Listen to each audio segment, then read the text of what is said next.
It's a very aggressive, physical team. They like to play fairly direct, especially with the way the wind was. We decided to kind of play their game right at them.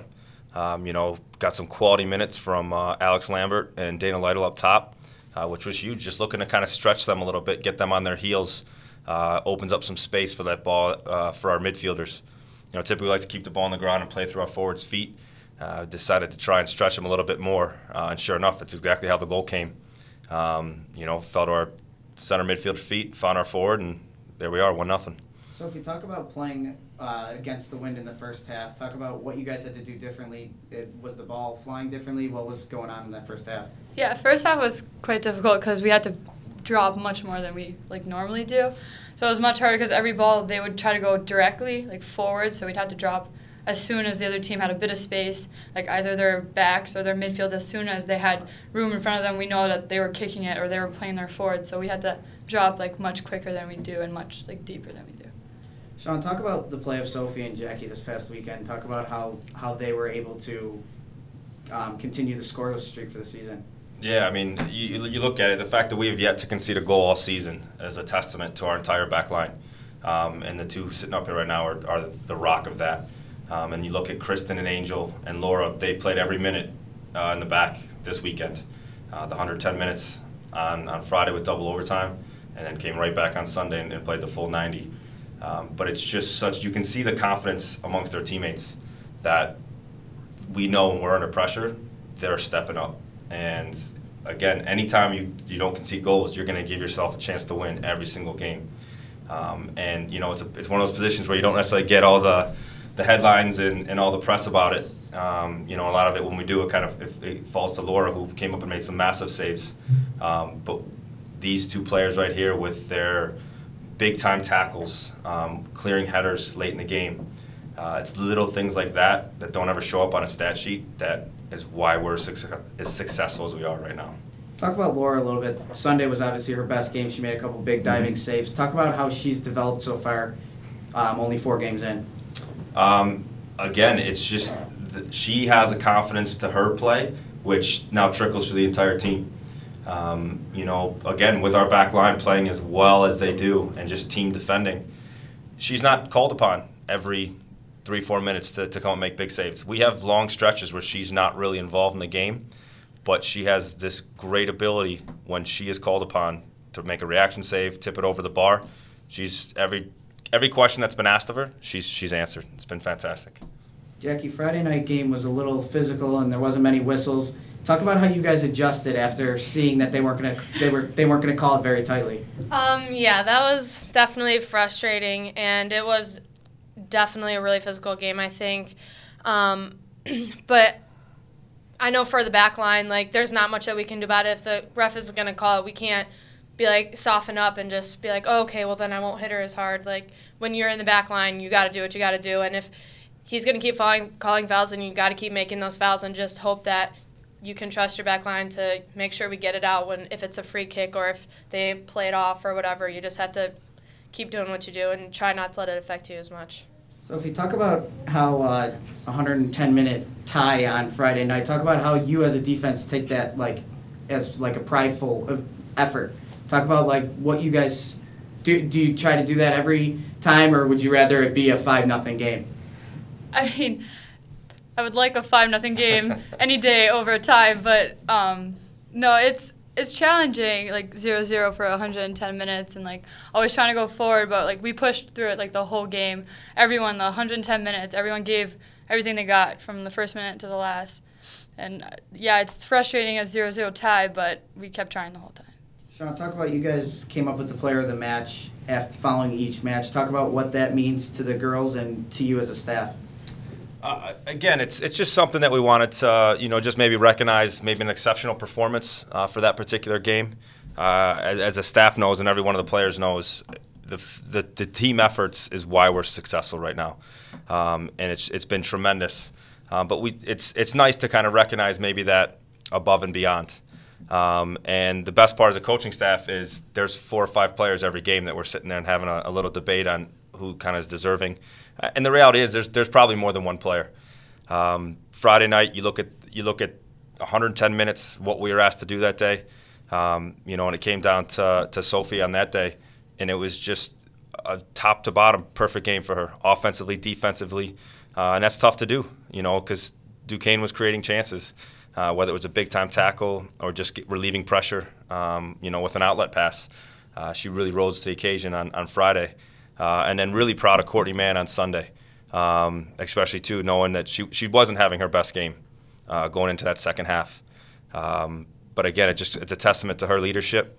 You know, she was called out in the locker room at halftime. But she's the type of player that you know is going to respond to that. And sure enough, wins the tackle, finds the final pass to Katie Roberts, turns out to be the game winner. So it's just moments like that we can recognize in front of their teammates for a little bit, you know, exceptional performance for that day.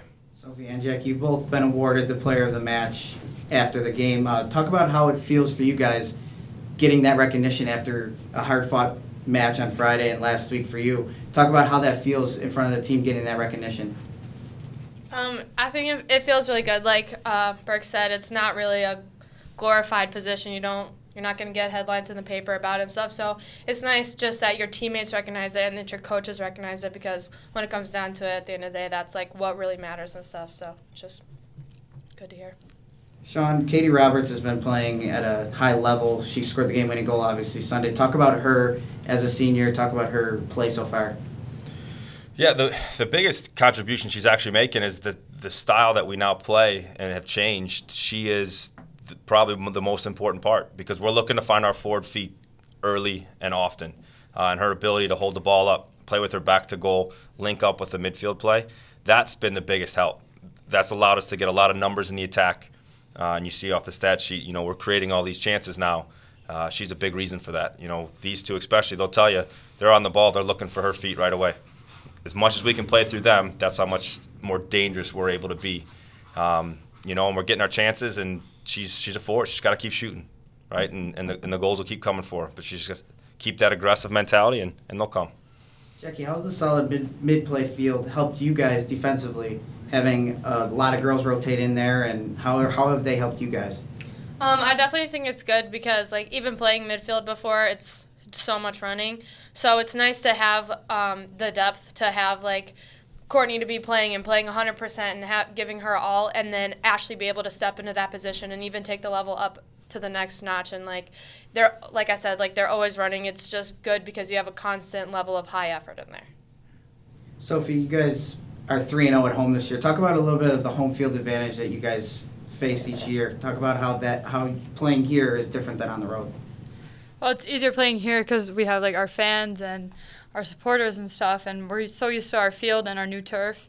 So I think it's a big advantage for playing, like, at home, and it's more comfortable for us, but I think we're doing really good on our field. Sean, you guys have really limited shots. Like you said, Laura isn't facing that many shots. How have you guys been doing that? What have you been doing defensively in order to do that? The major change that we had is team defending. You know, we can't have individuals just going off and trying to pressure on their own, because at this level, teams are just good enough to break it down, and we were spending too much energy chasing defending the ball. We want to exert all our energy going forward. So really, it starts with our front two. That's where our defending starts. So you get the proper shape with those two dictating play, and then the four midfielders in front. It comes down to team defending, good shape, good discipline. You know, and I tell these girls all the time, we want teams to have the ball on the ground and try and break us down, because I'll pick our 11 any day over anybody we play. You've mentioned a couple of times about the whole team effort in the last couple games, a total team effort. Talk about what you mean by that. Again, obviously, with the fact you don't concede a goal, you obviously know you're defending well. And again, that's all 10 field players and Laura in net contributing. You know, the people don't realize that the forwards have a major role in that as well on the defensive side. But then you look at, you know, again, I talked about Alex and Dana that came in. They've been training as defenders all preseason. We needed a bit of a spark and change up top, and those two rose to the occasion and brought it.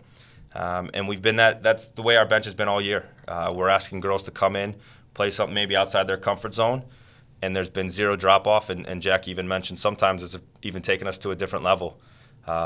So it's everybody's buying in.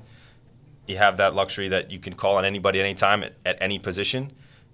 We're going to be successful. Jackie, last week we talked about your transition from midfield back to defense, and it seemed like this weekend it all came together for you. I mean, you've been solid all year, but it really seemed like you're a defender now, and it's not really a transition period anymore. Is that how you feel on the field right now? I definitely would say so. We've been working on it in practice and stuff, and before I'd be like, oh, am I a midfielder or am I playing center back today? And now I'm like, I'm center back. It's me and Sophie back there. And like I said, I feel more comfortable in there, and I feel like I know what I'm doing, and I don't feel like it's necessarily a transition, like you said, anymore. I feel like a center back now. Sophie, how do you feel having her next to you back there now? Are you more comfortable back there? It seemed like last year sometimes there might have been breakdowns, and now you have somebody very solid next to you. Talk about that. Yeah, I like playing next to Jackie. I know that if I get past, she's going to take out the girl right behind me. So I feel very comfortable having her next to me. And Angel to my left and Kristen, I know that as soon as one of us gets past, the three are getting back and trying everything they can to not let it get to Laura or to our net. So I like playing with Jackie. Jackie, it seems like defensively you guys are controlling rebounds. There's not been many second chances on Laura at all season long. Talk about what you guys do in order to control those rebounds. I think it's just important to get whatever you can on it, and that's why we kind of limited the shots, and Laura doesn't have to make as many saves because our back line realizes the more shots that get taken, the more opportunities it is to score. So if you can get anything on it, you do that. Throw anything in front, got to block the shots, and that's a main thing that everyone's just like, as soon as you hit our 18, we got to step. We got to make sure that's our line and not let anything go past there. Sean, you guys have Niagara this week. Talk about what you're working on this week in practice to improve and win another match and improve the 4-0-1 in the season. Yeah, again, for us, we're still creating chances, but we want to create more and get that, get more runners in. Can we learn to stretch teams a bit more? Get that ball in behind through possession. We're not looking to just get this big ball over the top and just have people running. It's not how this team is built.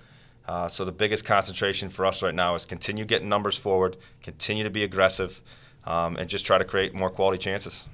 Sophie, do you guys have a little bit more motivation going into a game against a Big Four opponent like Niagara, and you guys are already undefeated against the other two teams? Do you guys take a little bit of motivation during the week for that game? Yeah, for sure. We're really excited to play them on Sunday, and we don't have a game Friday, so we're going to be concentrating on that game all week, working on attacking, defense, everything. So I think knowing that we play them on Sunday, we're going to be really prepared for that. Good. Thanks. Awesome. Thank you. Thank you.